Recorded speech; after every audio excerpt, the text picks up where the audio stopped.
for committees. And you can have it all with your membership in the Greater Bakersfield Chamber of Commerce.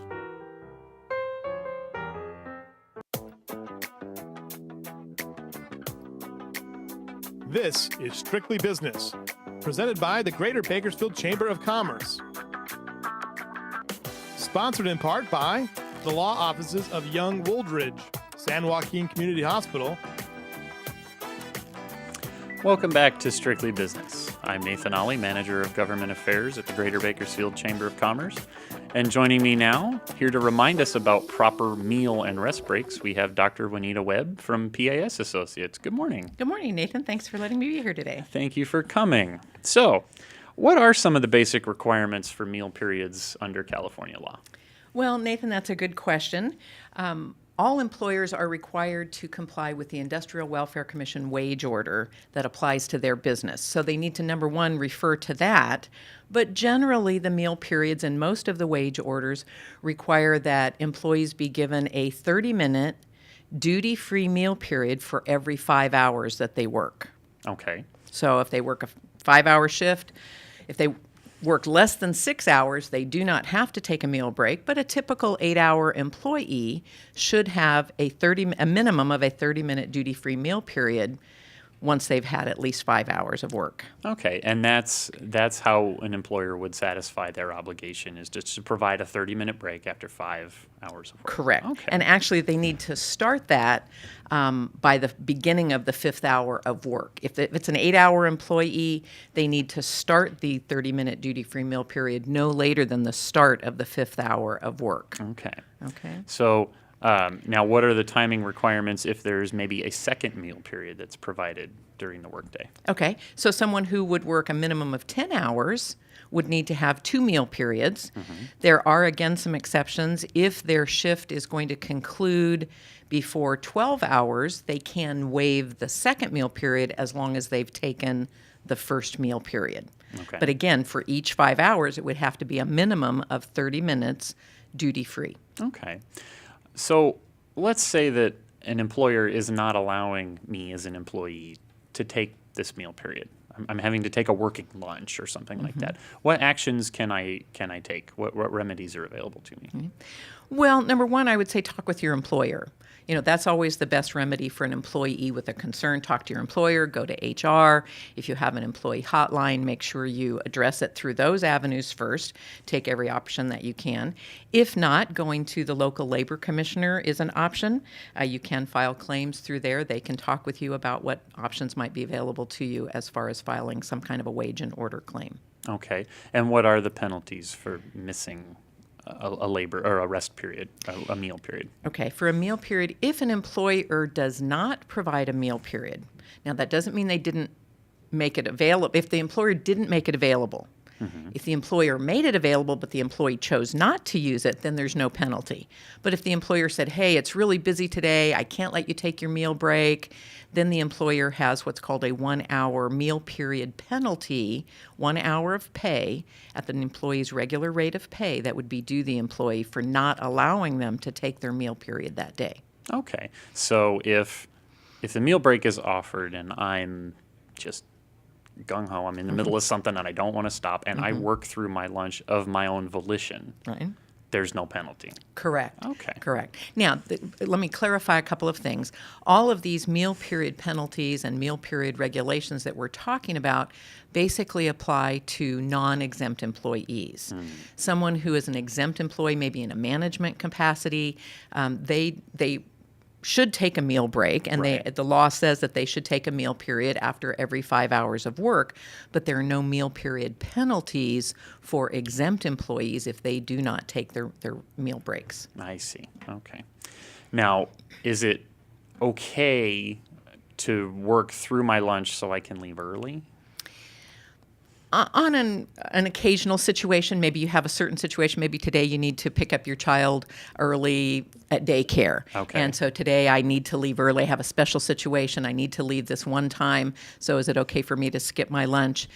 If your employer approves that, then an employee can do that. They can, do that and not take the meal period and then leave early.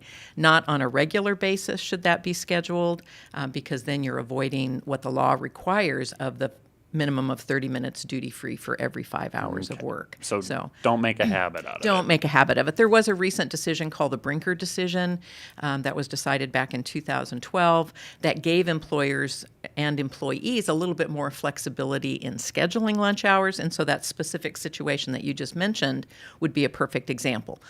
Today, for some reason, I need to leave early. Can I just, push my lunch hour and take my lunch hour at the end of my shift?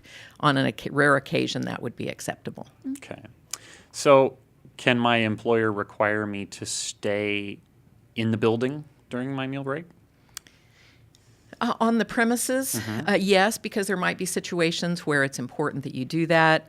It could be that because of the shortness and length of time of the 30-minute meal break, it may not allow you to be able to leave the premises, go and get something, and get back in time. And so in order to avoid any delays in the start of work after the meal period, the employer can say, yes, we want you to stay on the premises.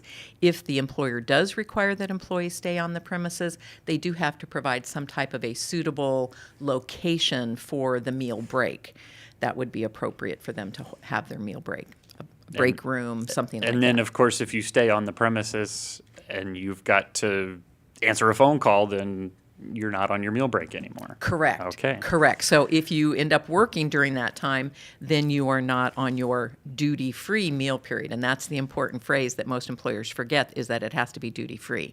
So basically, sitting at your desk eating lunch probably isn't the best way to have a duty-free meal period. And we touched on this a little bit. If I work an 8-hour shift and if my employer does not provide me with a meal period, have a conversation with them first and then escalate it? Yes, absolutely. Obviously, if you're not getting the time that you need. Now, please understand that there are some situations, some work situations, where an on-duty meal period is required. Let me see if I can give you an example. Let's say it's a convenience store, and you're the only employee who works the midnight to 8 a.m. shift. Well, it would be pretty tough for you to close down the store. Say back in 30 minutes. Right. I put a note on the door, I'll be back in 30 minutes, I'm taking my lunch.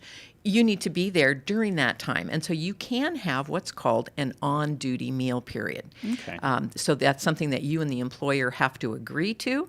It needs to be in writing, and it is something that the employee has to have the right to be able to rescind at their request at any time. I see.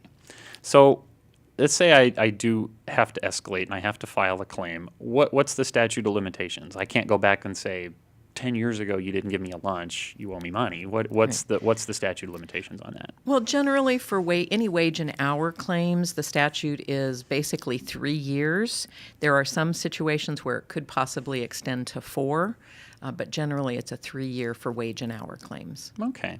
And let's say that there is, it's escalated to the point such that there's a hearing with maybe a labor commissioner or something like that. What can I do if I win and the employer still doesn't pay me? Or how do I appeal? Right. Well, I would say go back to the agency who issued the decision for you that said, your employer owes you. I would go back to that agency, because many agencies will have specific steps that need to be followed if there needs to be an appeal or the employer isn't complying with it.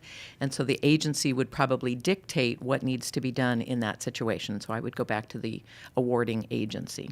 Okay. And last question, what can I do if, we know there are whistleblower policies and things like that, but what can I do if I'm retaliated against because I said, hey, why don't we get a lunch? What's my course of action there? Right. Well, again, there are laws that protect employees from retaliation. Again, I would say that, go to the local labor commissioner, talk with them about a wage and hour claim to begin with. That way they can notify the employer of their obligations to provide the break or meal period. And for violations of retaliation laws, that's through the Department of Fair Employment and Housing. Or the Equal Employment Opportunity Commission on a federal level. So employees do have the right to go to those agencies to file claims. It would be something that you would have to determine, as the employee, how serious this was and whether or not you wanted to proceed with it. But I would suggest starting, number 1, contacting the employer, number 2, then going to the local labor commissioner to discuss it with them before escalating it up to the Department of Fair Employment and Housing. Okay. Well, I think we got some good information today. Certainly folks need to be aware of that 30-minute period. Right. We all get in those situations where we get tied up and got to make sure you take those breaks. So, Right. Dr. Juanita Webb, PAS Associates, thanks very much for joining us. We really appreciate it. You're welcome, Nathan. Thanks for having us. We'll be right back after this with more Strictly Business.